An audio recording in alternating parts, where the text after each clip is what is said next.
niwre e nder niwre ɗum ko nagge laheewe e nder fitaare koko ɓawli woni e nder ko ɓawli ɓeyna ɗum niwre e nder niwre ko jiɓiliɓi noon no wawi no wonde ko ɓeeɗo yewti kon hara hakkille no nangi sodugol pihunkur renta no wawi wonde hara kadi no wona janfa e muɗum kono ɓay ko jiɓiliɓi e yaara ka jiɓiliɓi debbo daɓɓo wela bingawal ko futtaka meɗen ko ɓenta ɗum ko ñaaki ɓay ñaaki ko defata kon ko juuri haray hino wela fof honɗum woni hulata masibo ko woni hulata masibo koko addata masibo honɗum woni ɗum ko farñitere ka yani wo haray masibo ɓurata ɗon haray musidɗo o jarama on jarama indema e yettore ma min ko Diallo Mamadou Aliou konte ka meɗen min ko Mamoum Pita Dala Bakoy Mamoum Pita Dala Bakoy eyi kono ɗum woniri par ce que nationalité ji ɗi fof la mari ni ne mi walano Mamoum ko pays hari o gandali hay mi falta parti de hande ne si Mamoum Pita Dala Bakoy awa bisimilla onon ɗo make min ko Mouhamadou Aliou Ba honto ka meɗen minen ko Sinthiou Madina Madina honto e madinaji ɗi ɗum no tawa e leydi Télimilé goto gaynay hay ɗon hersindugol koɓe Télimilé komin ɓe Télimilé mi watta ɗon Sinthiou Madina bisimilla musidɗo min ko Sow Ousmane mi wiyete Sow Ousmane min ko moye Pita honto e Pita ara min ko Kokulo woni ga men Kokulo a wara e musidɓe men ɓe Pita ɓen ɓe Kokulo ɓen ɓe Madina ɓen ɓe Télimilé ɓen ma ɓe Pita Dalaba Koyin ɓen Maliyamɓe ren ɓen triple nationalité haray ɓe fof ɓe hiwrama mi anda noon ko homɓe noon jasinta ɓay ɗo hayni koma fuutari ni fof bisimilla a wooda e toɓɓe seeɗa komi landi on ɗo ka sengo ka pular wooda ko ɓeydirɗe mi adarama an ka sengo ka pular somi landikema ko honɗum woni piiji tati ɓurɗi hittude ka nder gurdam ma ko honɗum wawɗala lintande ara ko jokkodir dina kan kono tawa dina kan kañumma e ɓeygure on tigiri nden e musidal ngal an kon e communauté meɗen on musidal ngal e communauté o mi sikki fof ko ɗum ɗon goto awara ko ɗum ɗon an kon ɗum ɓuuri hittude e ma kono ɓuuri hittude an min ko question woni mi famal fota ko ardi noon woni par ce que ɗo a lande kelanno haren ko num hiiɗe e nder gurdam gandan fof mi yiiɗi piiji ɗuɗuɗi o yi joni si e nder ko yiɗɗa e gurdam maɗan kon si a dowa suɓade piiji tati andi ɗo na ko welatama komi landi koko hitti e maɗa si a faala kadi wonama kadi e françire nden kadi ka faami ɗo mi famal on question wattu ko français non feƴƴanno feƴƴay ɗon onon ko honɗum ɗi woni ɗin piiji tati ɓurɗo hittude ka nder gurdam moɗon nam haray min mi wiya ɗon ɗin piiji tati min nayi ko atti kon taw ko cellal ngal mi hikkitna ɗon no wiyantela cellal ngal ɗon ko taw ko premier cellal ngal e nder gurdam ngal ɗan somi heeɓi cellal alhamdoulillahi rabbil alamin ko watte ɗum ɗon aray si on tigui ino tabite e diina kan diina l'islam o min nani ɗon kan no ɓuuri hittude an si on tigui maayi kadi hoore tahoyde on aray on tigui alhamdoulillah min ko ɗin ɗon piiji tati minnata ɓuuri hittude an ok bisimilla joni a yahay ka toɓɓere ɗimmere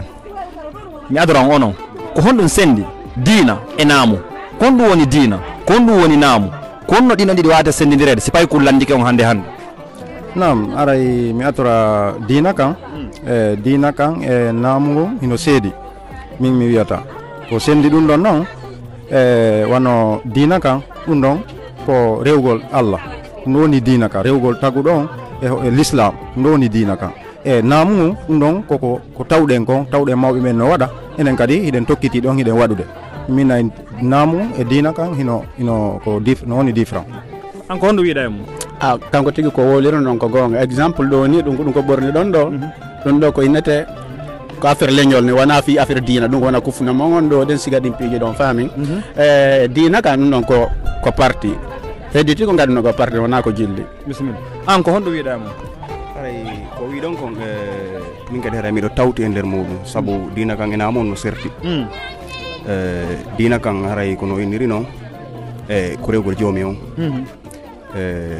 waɗirano joomi o yamiri en noon kono ɗo woni diina kan awa naamu on koko finuɗen tawɗen mawɓe meɗen ɓen woodi toppitotoɓe jokka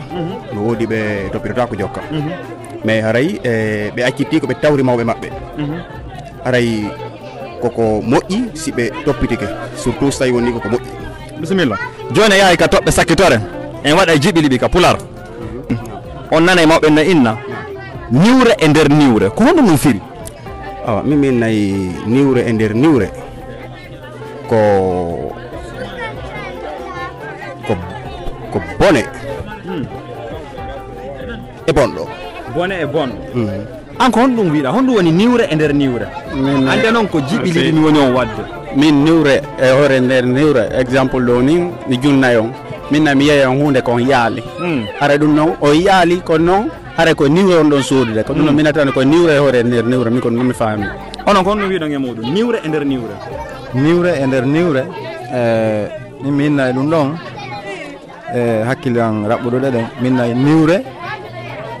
a majji iɗa majji a jaɓari andinede ko majjuɗa kon iɗa e niwre e nder niwre min ko ɗum wiɗon yen ka toɓɓere hikkude ɗon nden ka pular ka meɗen ɓe innayi debbo daɓɓo wela bingawal kono ɗum firi ye ɗon noon ɗon feƴƴane men ɗon ko ɗum woni debbo daɓɓo wela bingawal ɗum ɗon mi andanani an ko ɗum annduɗa min debbo daɓɓo wela bingawal ko ɗum woni ɗum debbo daɓɓo wela bingawal min nayi ko ñaakil fi on ɗum par ce que ñaakingil hingil fanɗi kono ko ngil ɗumannoto kon ko ngil moƴƴinta kon mi annda ko honno ɓowlorta tigi tigi kono aray koko weli iɗa mari gon ko ñaaki woni ko firi kon debbo daɓɓo wela bingawal ɓay ñaaki ko defata kon ko juuri aray min kadi mi wallitoma ɗum ganda iɗa mari gonga e muɗum awa aray ko woni debbo daɓɓo wela bingawal ɗum ko ñaaki ka pular meɗen ɓay ko miseni woni innude o wona kon ɗum ko firi kon aray ko ñaaki ɓay ñaaki watta juuri no wela fayda fof landa sakkitoral ngal mi adorama an ko honɗum woni hulata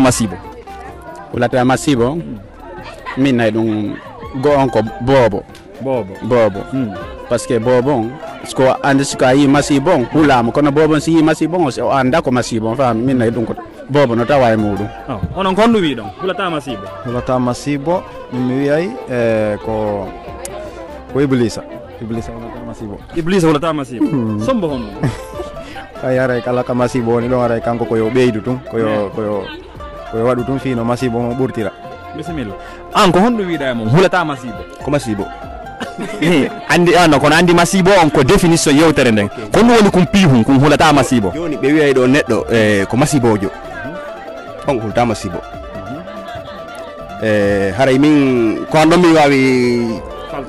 wawi faltade bisimilla haray mi ala yeddude ko wiiɗa kon kono hay so wonande ɓay ko jiɓiliɓi wonɗen jiɓiliɓi si addama taƴama liɓama haray ko ɓuuri kon no mari jabande muɗum haray mi weltike ber ko jaabi ɗon kon haray woodi ko jaabiɗaɗa sengo ka ñaaki kawta masibo woɓɓe mon no mari gonga kono no woodi ko firi kon ɓay haray ko e jiɓi ɗiɓi wona kono haray mi weltani ko ber sa ko joni ɗon kon ko jaabi ɗon kon albarka moɗon ok on jaramara mi weltanike on albarka on jarama mi weltanike on yo Allah nawru yeeso golle awa haray a weltana fota haray golle maɗen ko golle labaɗe haray yo Allah nawru yeeso moƴƴina hakkudeji meɗen torke malla haray jaman fof salminama albarka haray no mi wirta noon honɗum wonɗe toɓɓe ɗo fiffen sitangol ɗon niwre e nder niwre mare manto ɗon ko jiɓiliɓi wona ko honɗum firi pihum kum koko honɗum woni niwre e nder niwre ɗum ko nagge lahewe e nder fitare koko ɓawli woni e nder ko ɓawli ɓeyna ɗum niwre e nder niwre ko jiɓiliɓi noon no wawi no wonde ko ɓeɗo yewti kon hara hakkille nangi sodugol pihum kum renta no wawi wonde hara kadi no wona janfa e muɗum kono ɓay ko jiɓiliɓi e yaara ka jiɓiliɓi debbo daɓɓo wela bingawal ko futtaka meɗen ko ɓenta ɗum ko ñaaki ɓay ñaaki ko defata kon ko juuri haray hino wela fof honɗum woni hulata masibo ko woni hulata masibo koko addata masibo honɗum woni ɗum ko farñitere ka yani wo haray masibo ɓurata ɗon haray noon ko oɗo inni kon kadi haray ko boobo hino nani ɓay haray boobo ala ƴoyre ala ko wonni muɗum haray ko noon woni pihum ko hulata masibo kon ngala landa sakkitara komi adi ɓe landade on honɗum woni kum pihum ɓurkum hittande goɗɗo ɗum ɗon mo be e hakkille muɗum woɓɓe ninna ko diina kan woɓɓe ninna ko naamu ngu woɓɓe ninna ko jawdi ndin woɓɓe ninna ko giggol ngol woɓɓe ninna ko ɓingure nden kono ɗum mo be eno hakkille mum nangiri haray verona min arno ka moɗon min jarnio min weltike albarka moɗon en e sayi pular ngal ko fina fama famina remen tum Allah sankra